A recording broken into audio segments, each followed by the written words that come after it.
Hey everyone, sorry for the long absence. I had all intention to bring you this video a while ago, months ago, but I got busy, I got distracted, and I never got around to editing and then doing the voiceover and all of that for this video. Anyway, jumping back into it, this is for a painting called Freya, and that I did back in February, March, so a while ago. And this is gouache on cardstock. I really like using cardstock, colored cardstock with gouache painting. I think it works very well, and especially with gouache, because gouache is pretty much opaque. It looks transparent when it's wet, but as it dries out and the paper dries underneath, it's opaque. And from the very beginning, I knew I wanted this hair to be flame-like, very orange and bright. I do like doing orange hair. It's one of those colors I go back to quite regularly when I do hair. I try to snap out of it. I do a lot of orange, red, pink. Those are my favorite colored hair, I have to say. Anyway, so gouache. If you don't know what gouache is, it's a weird medium. By that I mean it's similar to watercolors, that it reactivates. As you can see, my palette on the side is very dirty. It's gouache I've used in previous paintings, and it's been on my palette for a few weeks, and I just spray it with water and it starts again. That's magic. It's very much like watercolor in that sense. But it is also opaque, like acrylic could be. The difference with acrylic, though, is that gouache is very matte, so you can photograph and scan it very well. It makes beautiful print, and that's why it's a medium used by a lot of illustrator and designer, because it works very well when you do this kind of job. And one of the trouble with gouache, though, it's its reactiveness, because once you put it down, it dries and it's pretty, and then you go over it to add details and layers and all of that. And then if you're not careful, it will reactivate and blend with what you try to put in it. So here you can see me mixing with skin tone. I probably use primary red, magenta, primary yellow, which I think is a cadmium yellow in this set, and primary blue, which is almost always a cyan. And gouache reminds me of my childhood a little bit. It was stuff we were using in middle school art classes. It smells so good as well. I really like gouache. I should do more gouache painting. I kind of like it a lot. The thing about gouache is that it works in ways similar to oil in some ways, because it is very soft, very creamy, and it works very well going from dark to light. Yeah, what else could I tell you about gouache? You should try it. That's what you should do. You can see how bright this painting is in real life. It's one of my favorite paintings still a few months on. I really like the colors. I think the background works very well with the whole thing. Now the concept, I don't know, it's one of those things that happens sometime when I start with a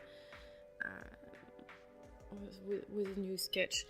I knew I wanted to do a profile, because I've been practicing my profile face, because it's been at this point in time, it was the most difficult for me to achieve in a way that looked like my front facing faces.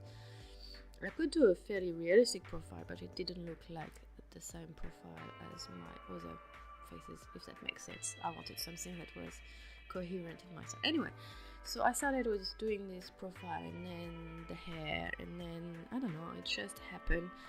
And as I was sketching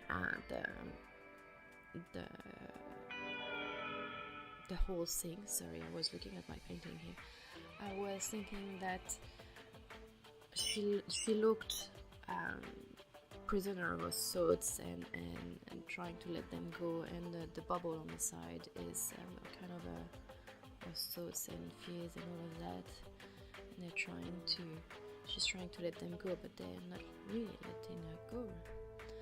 Anyway, there's one of those sketches that I found really pretty when I did it, and I wanted to paint it almost immediately. It took about maybe a couple of weeks between the sketches and the sketch and the painting of it. So here you can see how I use the reactiveness of gouache to my advantage. It's been dry. It's been another day since I've painted the base of the skin tone, but because it's always reactivating, I can blend my shadows pretty well. The skin is very dull. It was very grey, but it worked with the hair because the hair is very vibrant, and it's gonna get more vibrant and more interesting. So very soon, as I start doing the detail, I kind of always leave the hair to the end, pretty much after I finish the face, because it's a long process. It's nowadays hair takes me about twice as much time as the face, because I'm well practiced with the face nowadays, and face are not so big usually. Hair, I tend to do those massive flowy hair, so it always takes a while to detail.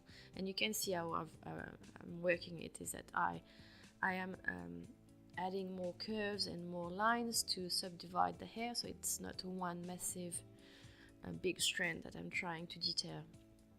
And that's something you should do too. If you like drawing big hair like I do, you should try and create more lines and more strands in your big bunch of hairs to make it easier to detail and shade and all of that. And it adds interest and movement as well. There's a lot of movement in this hair.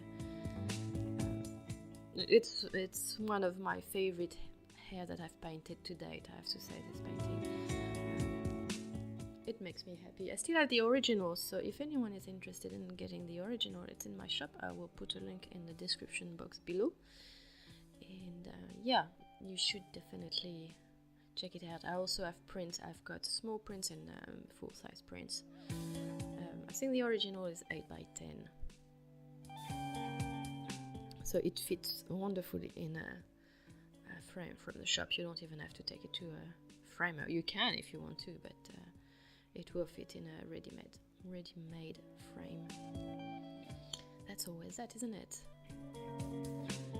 And because I had purple on the balls thing and the lips, I'm gonna add more some purple in the hair as well eventually. But here you can see me mixing some orange, trying to find the right orange to do the work on the hair. And I was streaming this whole painting, so if you're interested in seeing it all in real time with my awkward silences sometimes when the stream is pretty quiet or I'm very focused into what I'm doing, but I also explain what I'm doing when I'm working on something a bit complicated and things like that. I will explain my process. Right now I'm working on a painting of a unicorn lady in oil. It's a big painting. I may add a picture of it in this right now, so you can see what I'm working on, and you can join me on Twitch pretty much every day of the week. I will put my schedule. I'm not quite sure how you say this word. It's different depending on where you are, I think. Anyway, I will put my times for streaming in the description box, and you're more than welcome to come and follow me there if you want direct interactions with me. You can also leave comments here, of course, and I will happily reply and let you know what the answer is to your question or your comments. I always like having comments. Yeah, I'm not quite sure what else to say because we still have a little while to go. I may have to shorten this video. No, it's just a lot of hair, a lot of shading. It's the same process every time for each strand. I usually start by doing my flat colors in a mid-tone, and then I add contrast. That's the way I work with gouache, and that's the way I work with acrylic. And in some ways, it's the way I work with oil. With oil, it's a little bit different because start darker and then add more white. But yeah, with the squash and acrylic is definitely a mid-tone first, and then I will add the contrast by adding the dark colors and the lights. Anyway, I hope you guys enjoyed the video. I'm gonna let you watch the rest of it because I think that's pretty much all I've got to say today. Once again, I really apologize for the lack of video. I will try and bring you some more content. Oh, one last thing is that I'm trying to launch whatever my Patreon, so I will be working on some tutorials and things like that. I have created 4 tiers. One is a $1 tier where you get sketches, a scan of my sketches every month. I do something in between 15 and 30 sketches every month. Some months maybe a little bit less if I've been very busy painting, but yeah, I usually have some live drawing sketches and some concept sketches for upcoming paintings, or some sketches which will never become anything else other than practice. That's the $1 reward tier. The $5 reward tier, you get 20 or 30 minutes, I can't remember, narrated tutorial video. So I will either real time or speed paint. I will explain how I paint eyes, hair, how I blend with acrylic, oil, gouache, watercolors, whatever I feel like doing a tutorial, or whatever my patrons feel they want to see. So make sure if you decide to follow me on Patreon to let me know what you would like to see. I will definitely appreciate that.